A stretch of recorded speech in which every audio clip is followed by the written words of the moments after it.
На 2 март в навечерието на 138-та годишнина от освобождението, залата на читалище Диньо Петров Сивков се препълни от родолюбиви българи, дошли да се насладят на таланта на новозагорските певци и танцори, да усетят силата на българския дух и красотата на народната музика.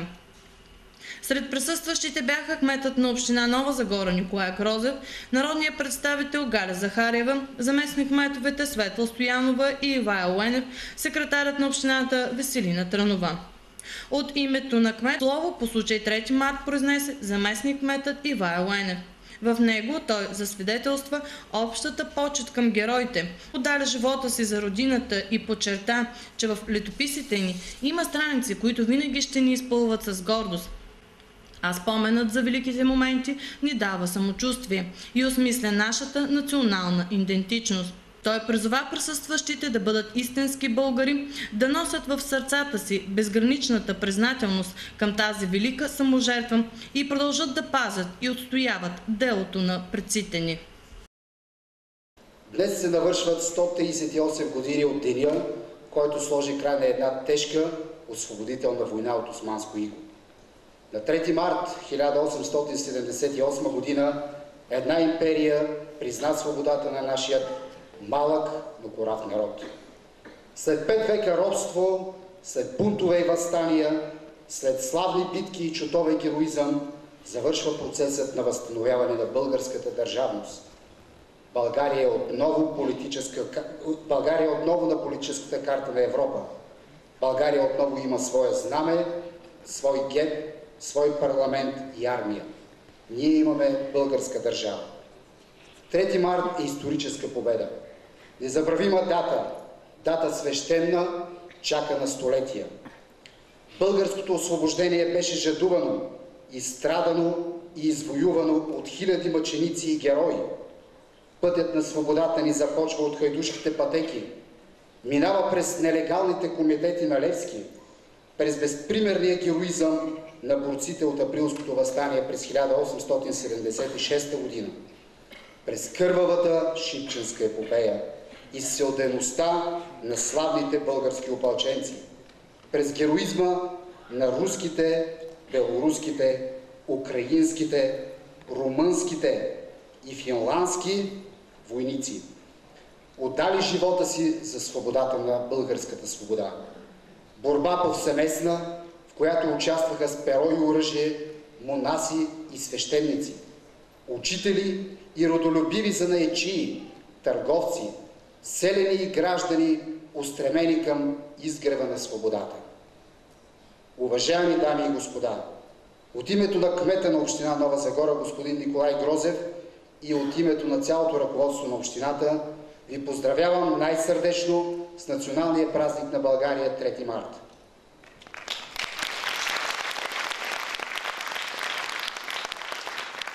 На този светъл ден нека да бъдем истински българи и да засвидетелстваме безграничната си признателност, която няма давност и всички трябва да носим в сърцата си.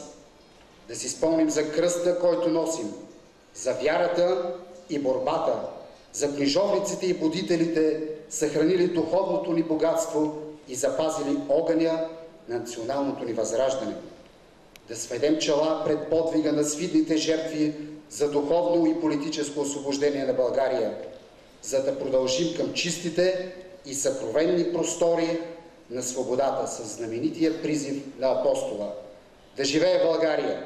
Честит национален празник на всички! Thank you.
Растем и гледаме с наситни очи света.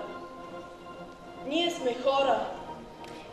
Когато пътуваме през настоящето, помним миналото и мислим за бъдещето. Ние сме наследници на смели и мъдри мъже и жени, които са ни завещали трептящи знамена, заветни песни и думи. Ние сме частица от България, една и единствена, като сърцето. България започва с всеки от нас, с нашия живот, с нашата усмивка. България започва от майчината ласка, от прага на родния дом, от първия урок по история, от дъгата, извила 7 полукръга пред очите ни, от буквите, с които изписваме нейното име.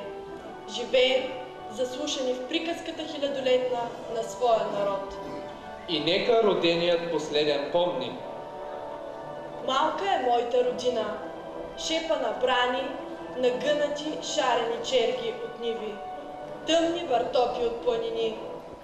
Но разтвори тази шепа, стисната крепко, опитай, но раздипли, разстели я, гънка по гънка внимателно, скат по скат, бразда по бразда, бръчка по бръчка, цвят по цвят, връх по връх побелял, спомен по спомен, песен по песен, век по век.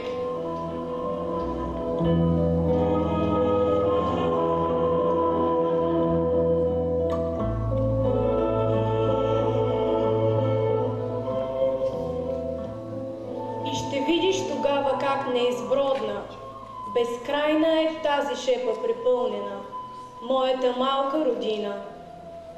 Конникът дошъл от север, спря на Дунавския бряг, сред разцъфнали посеви и огнища ален мак.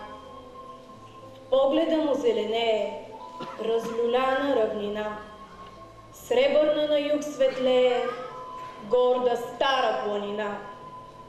Бял орел се стрелна жадно в утринната синева, дето сянката му пада, знаме конникът развя.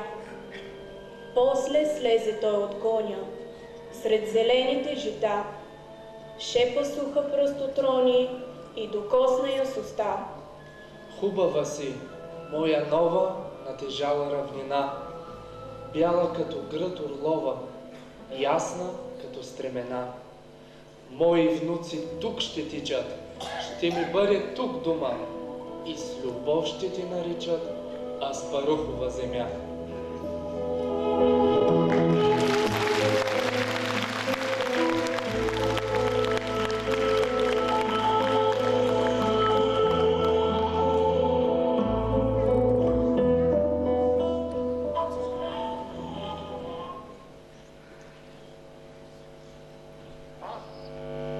Хан Аспарух, обявявам тази земя за държава на българите.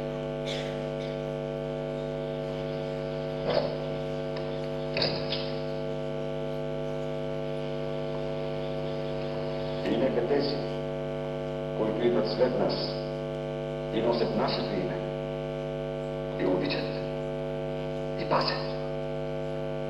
Казвам.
Сега съм у дома.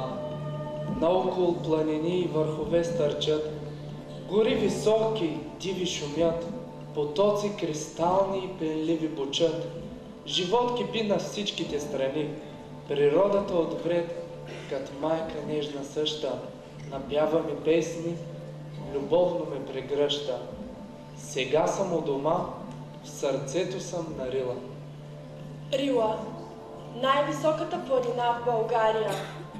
Дивна, чудновата грамада от нахвърлени с изполинска сила канари. Омайна с вековните си гори, с кристални езера, като небесни момински очи. На юг от Рила се извива величествената Пирин планина. За Пирин се разказват много легенди. Според една, по нейните най-високи върхове някога живеел славянския бог на грамотевиците Перун. Оттам и планината е получила името си. Славяните си представили Перун като жесток бог, който лети по небето на Пирин с колесница и с много грамотевици в ръце.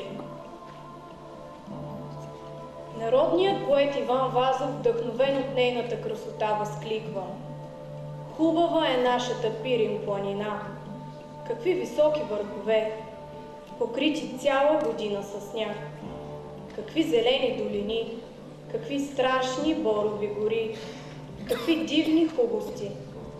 Лете по широките пасища пъплят вакли стада, свилят лъскаво влакнести коне, спуснати на свобода, а овчарският кавал пищи някъде, да огласява долини и усои, весели цяла планина, а бистрите хладни поточета весело скачат от стръмните урви, лакатушат измеризливите долини и сладко, сладко шумят, сякаш че пеят нещо. Качиш ли се хей там, на снежният връх, дето се въвира в небето, то ще видиш надалеко и на широко други долини и планини.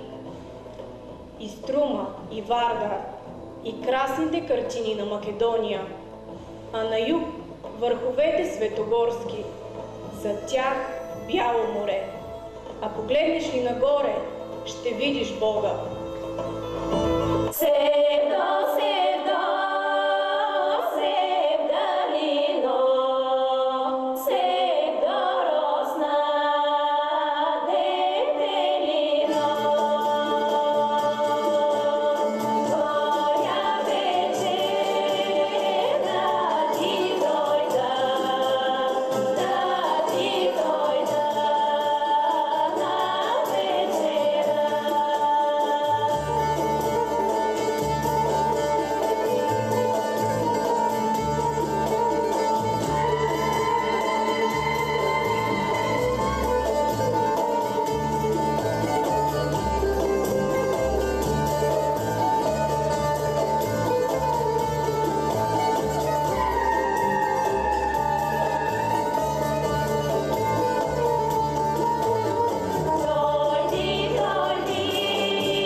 море се ширят гънките на най-обширната планина у нас – Родопи.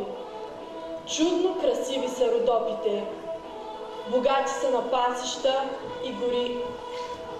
Това не е най-високата, нито най-голямата, но е единствената планина, вероятно и в света, наричана планината с душа. Тази е планината, родила тракийския легендарен певец Орфей. Това е планината, в която се намира Кръстова гора. Място, заредено с много духовна енергия, към което и днес се стичат хиляди хора, за да изцелят душата и тялото си. И най-важното, Родопи е планината, чиято красота спира дъха и ви кара да се чудите, може ли толкова хубост да бъде събрана на едно място? Борови гори, минерални извори, дъхави ливади. Орфеевата планина е орисана да ражда певци. Никъде по света хората не пеят толкова вглъбено и всеотдайно. Родопската песен е откровение на сърцето. Силата й е толкова голяма, че надраства националното и придобива планетарно, космическо измерение. Oh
От двете ни страни се издигаха големи планински стени, които на всяка стъпка ставаха по-високи и по-увиснали.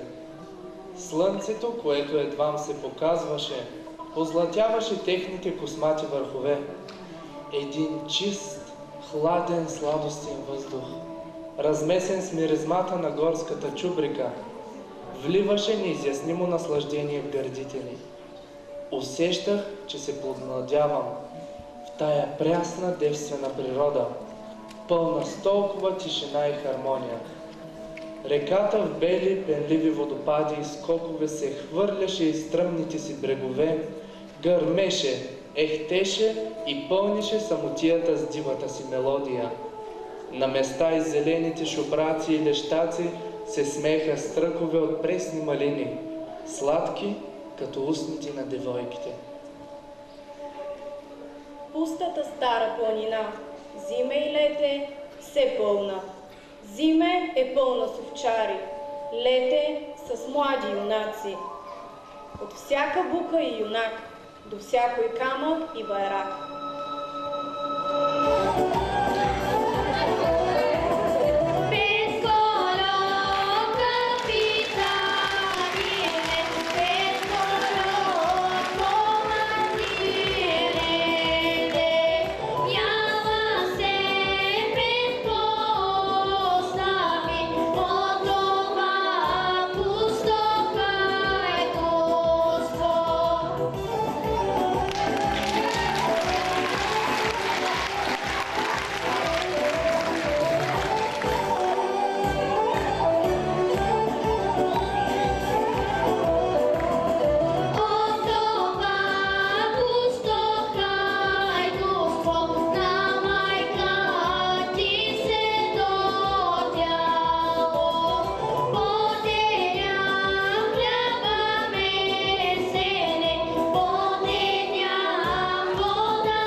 Ти си на сърцето ми опората, ти си сянка в моя дълъг ден.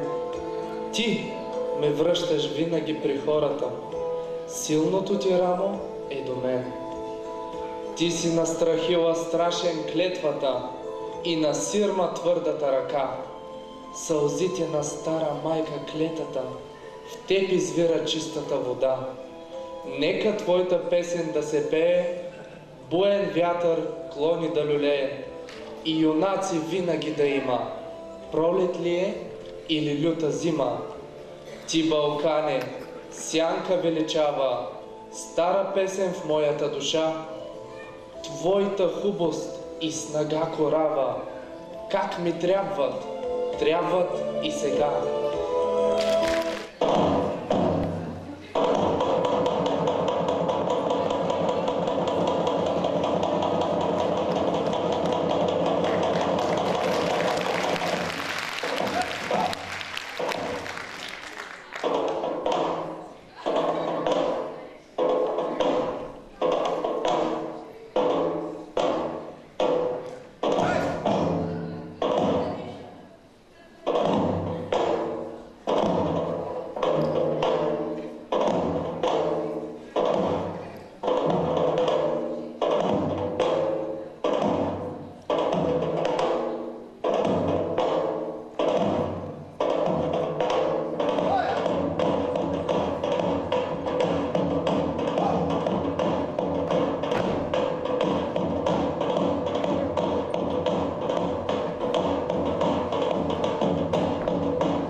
морето?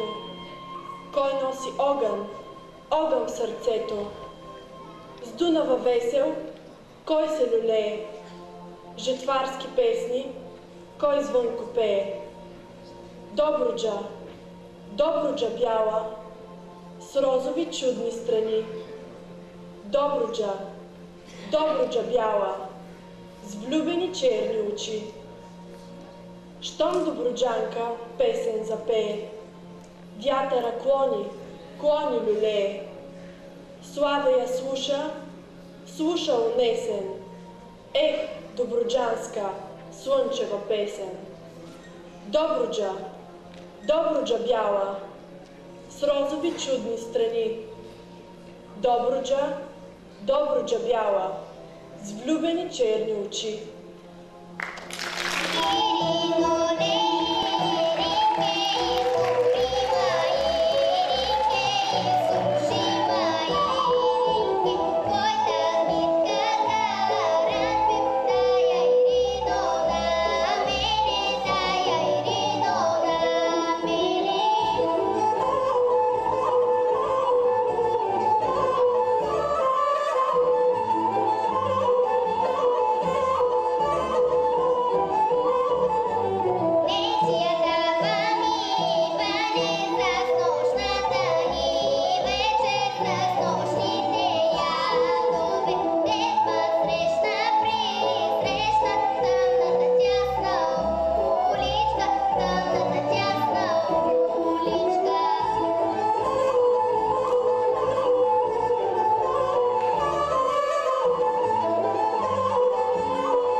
потъна в мрака, сякаш изчезна и се предаде на дълбока почивка под монотония напев на жаби и щурци.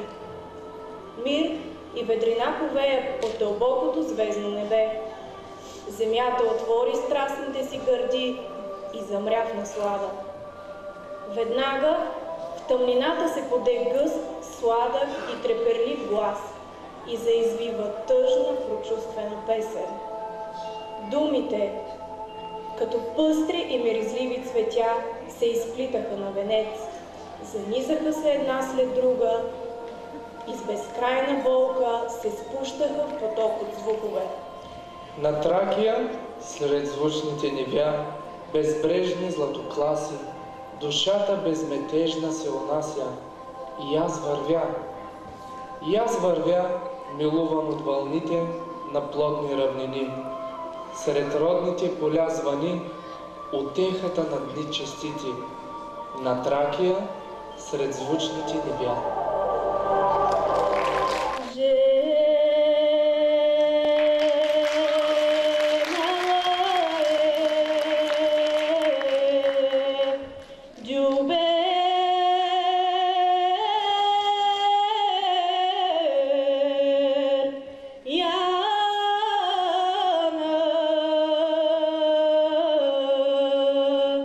На два пътя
черупки, докосват ме със своята чернота. И рачета от тъмните си дупки проблясват със солена мокрота.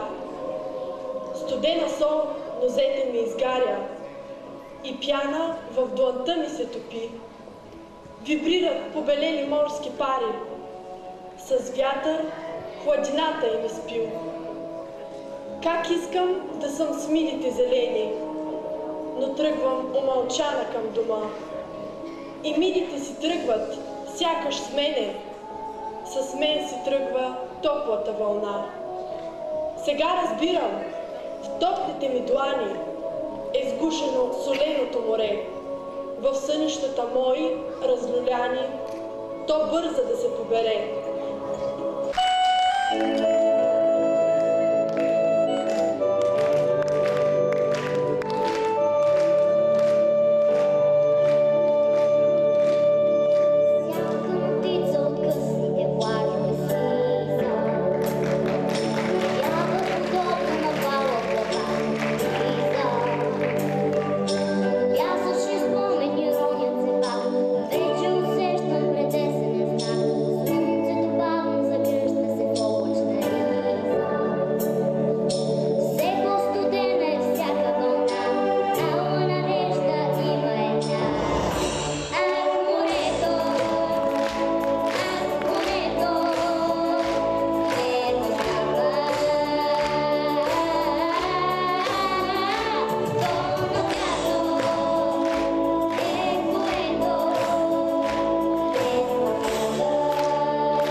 Наследница съм на Имане, наследница съм най-богата.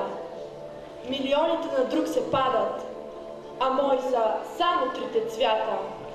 Червеният е кръв юнашка и вечен огън да гори.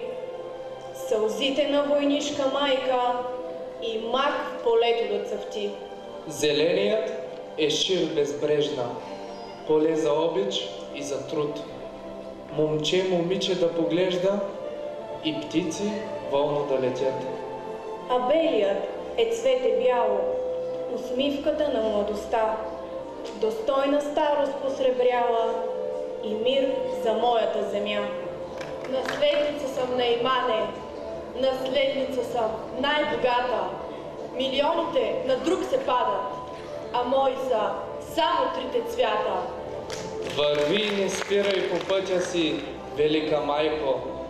Твои са сърцата недосетната ти капка кръв. България започва с всеки от нас. С нашия живот и ден. С нашия труд. Започва от първия урок по история. От прага на родния дом. От майчината ласка. От дръвчето, което сме посадили с приятели. От дъгата, извита пред очите ни. От 8-те букви, които започва нейното име – България. В нашите отлюдки е България. В нашите мисли и мечти България. В нашите песни